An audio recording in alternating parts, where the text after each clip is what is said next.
Okay, I thought I'd do this video and go over some of the patterns again and narrate and actually reveal where they were found and go from there. So let's go for an adventure. Yay! Okay, I'm going to do some patterns here. And it's important to, I think these patterns are some of the most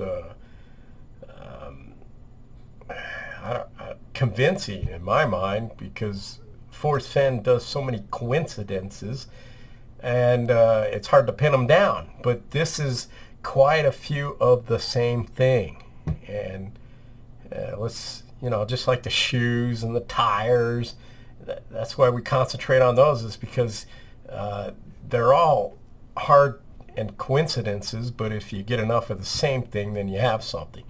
Anyway, here's some patterns. Okay, we have Forrest Fenn's belt buckle here, and it's a pattern.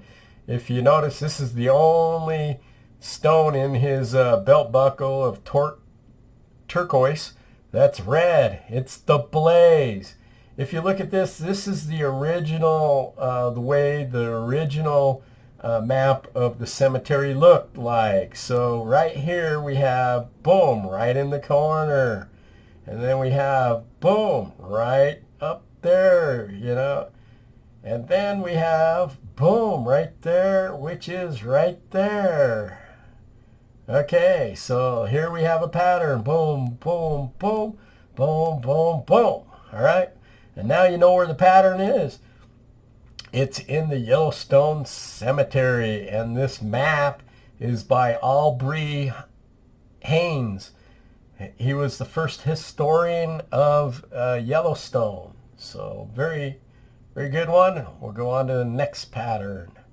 Okay, this is the pattern mirrored, and this is important because we mirror the cemetery, and we have the pattern right here, and when we mirror it, we have it here, and when we have it, we can make a cross when we fall. We first find the blaze, look quickly down, your quest to cease at 33 here, and then this is mirrored, we know that, and then you shoot across to 15 and 3 right here. Okay, so this is Forrest Fenn's belt buckle mirrored, and then right here we can see the cemetery mirrored and the numbers that apply to it right here. So here's the pattern, boom, boom, and then it's this one for mirroring, and then the other pattern would be here, and there, and there. So when we mirror it, we can get this pattern, boom, boom, boom. Okay, boom, boom, boom. All right, I don't know. So, I don't know, it's side by side here, and we'll see what we can do.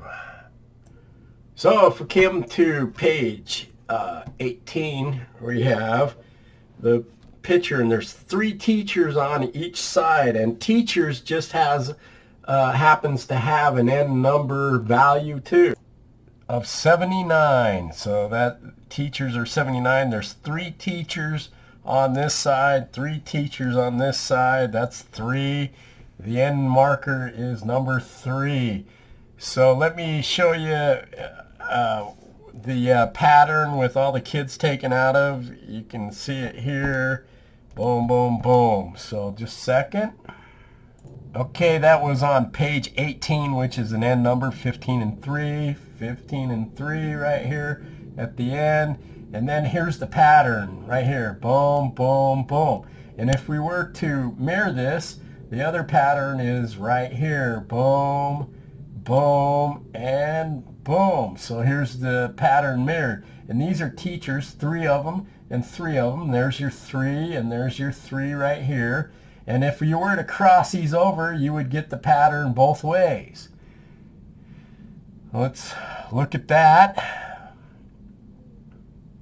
So here we are with the patterns both ways. We have it in red this way, which is this one, boom, boom, and this one this way. So there's the two patterns, and if you overlay them, you can get the X that marks the spot.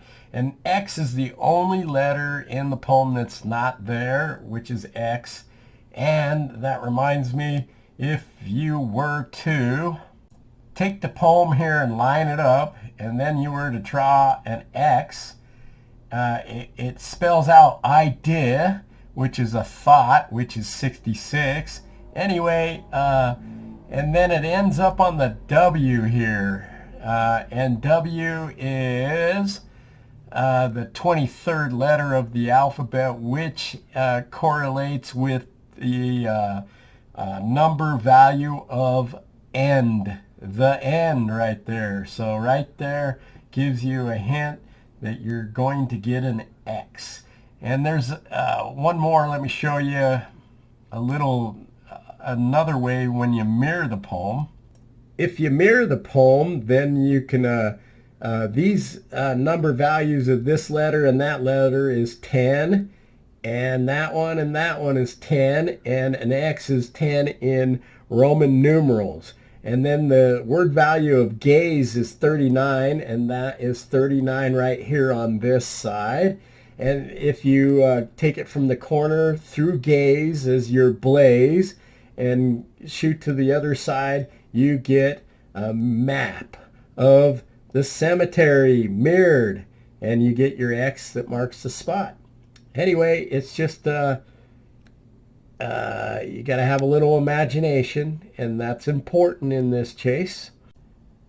Here's another way to look at the cemetery as a big face. Right here, I'm a little off subject with the pattern, but these are the teeth of the Rockies right here that he talks about, the teeth of the Rockies. All right, so with imagination. With that same imagination, this is in scrapbook number, it's 242 faces. Anyway, he's talking about these pots, and there's quite a few scrapbooks where he talks about faces, seeing them in his bathroom tile, and they're looking at them. Well, face just happens to have the number 15 in it, and 15 is the end omega, or the end marker.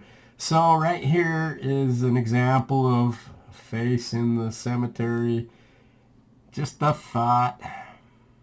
So back to patterns. All right, so we have this pattern established. Show you some more, if you're not seeing it clear, let's look at this. So right here, I just cut it in half. It's not mirrored anymore, and this would be your mirror. This would be the half right here, and then you can get the pattern. How to get the hint there? Okay, if you go to page 6, and 6 is an end number, you got 3 and 3. You can get right here, if you can see this, it's got the funny, funny, funny, and down here it's got funny, funny, funny. All right, and then it's got mean. He always goes, oh, I don't mean, and he does that a lot. And then he got 13 right here. Okay, and his self-image, and it's talking about a mirror and looking his skylight above. Oh, and this is he went in right here at 79, and then he came out at 79 of the pattern. So that plays into some clues here.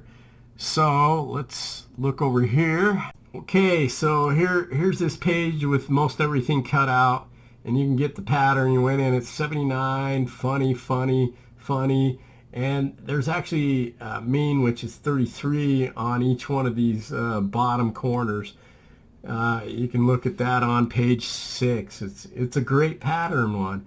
Yeah, right there, mean has a word value of 33, which is an end number. That'd be right by your one down here in the corner, and it correlates with this funny here. And then you got the blaze right here, and then you got 15 and 3 here. So here's your pattern again. Boom, and there, and there.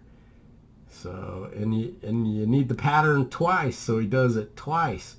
There's 1 and there's 2. So there's your 2 patterns, and your 2 patterns with your skylight, your mirrored cemetery. So we'll go from there. Okay, so I'm in the book right here, which is it's in Too Far to Walk, and it's on page 204. So right here's the pattern. There's the X, there's the X, and there's the X. So this is the pattern right here. It's I kind of took out all the content except for these things, and this is the same pattern. You got the X, X, and X.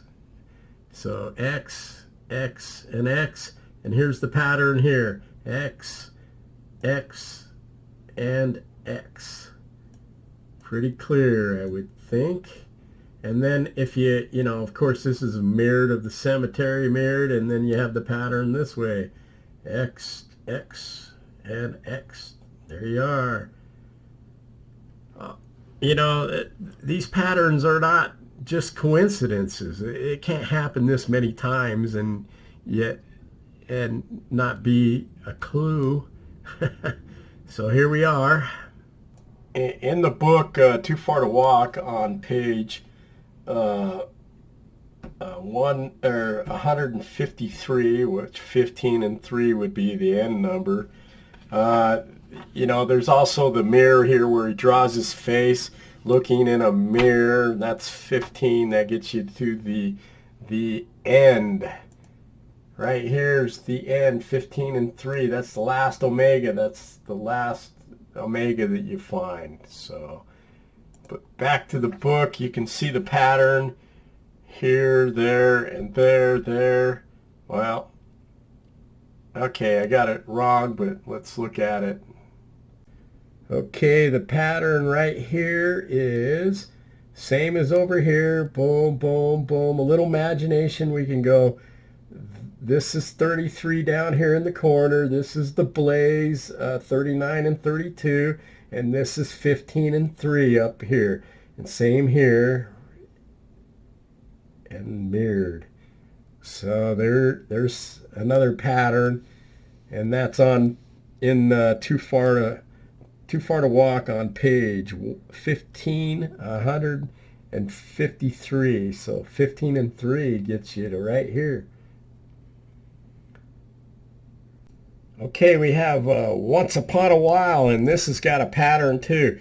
If you do this one, this is the blaze right here, and this is also the bait, the treasure that Forrest Fenn's trying to reel in the finder. And then right here is his belt buckle is 3 and 15 right there. And it's just in red right here. It's the revised one, the boy that was 5 years old here in 3 and 15 that had his neck cut, and it just happens to be the third, number 3 memoir. Anyway, so if you do the pattern, boom, boom, boom, okay? Let's look here. If you look at this Once Upon a While, it's the first edition. You still have the pattern, boom, boom, boom, but in this edition, this one's actually brighter. Boom, boom. There are a couple of changes, but not much. But the red's there, and it's still the third edition. There you have it, pattern. So here's the pattern side by side with the map of the cemetery. I didn't make this map. These are headstones. This map was, half of it was made by Aubrey, and he's the librarian in the story, that he knows where every book is in the store. And Forrest Fenn actually does one scrapbook with the name Aubrey, and it's an interchangeable name. It can either be a girl or a boy's name, and it was a girl's name in the scrapbook.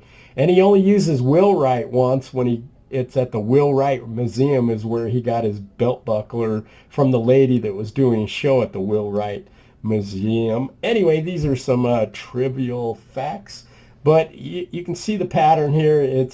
Here's 33 down here in the corner, right there, 2 and 33, and then we have the blaze right there, and it is a big star, so it's a blazing. And then we have the belt buckle right here, which is 15 and 3 up here, and we have a revised. There's the pattern, And when we duplicate the pattern, we can get the X marks the spot.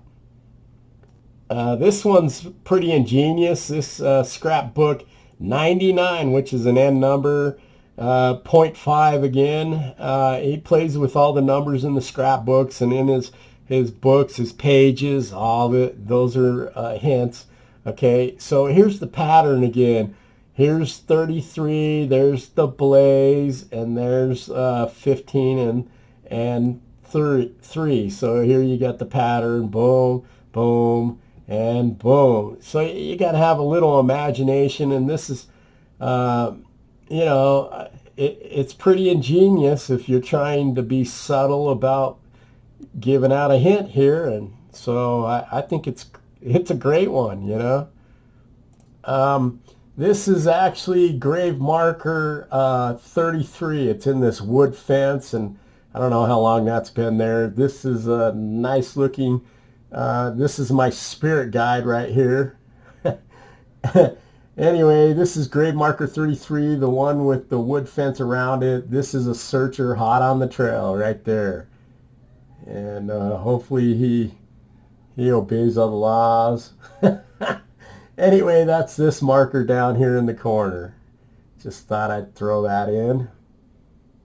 I just thought I'd throw this one in. This is my Clovis point right here in the side of a mammoth that Forrest Fenn talks that, you know, what are some of the things that you'd like to find? And he goes, a letter from my parents before they were married, and a Clovis point in the side of a mammoth. Well, this is my interpretation of a Clovis point in the side of mammoth. There you go. Oh, and it's 1,000 feet from the true blaze. I was thinking that it could have been in the tip of this blaze. There we have it. And again, this is a picture of me with my head cut off and all the information, but now you know where it's at. It's in the cemetery, and it's at the X marks the spot. So there you have it. I'm standing there, and I have pictures. I have pictures standing here and here and here. You know, I got pictures here. I got pictures here. I got pictures here. I got pictures there. Anyway, you can go online and actually Google Yellowstone Cemetery, and you can get pictures of the cemetery. It's an unkept cemetery. In 1916 they dug up all the bodies that were military and moved them, and their indentations are through here. And this map that Aubrey did is wrong, because some of the things I did, I can prove that this map is wrong on anyway. There's some of these that are just a little out of place.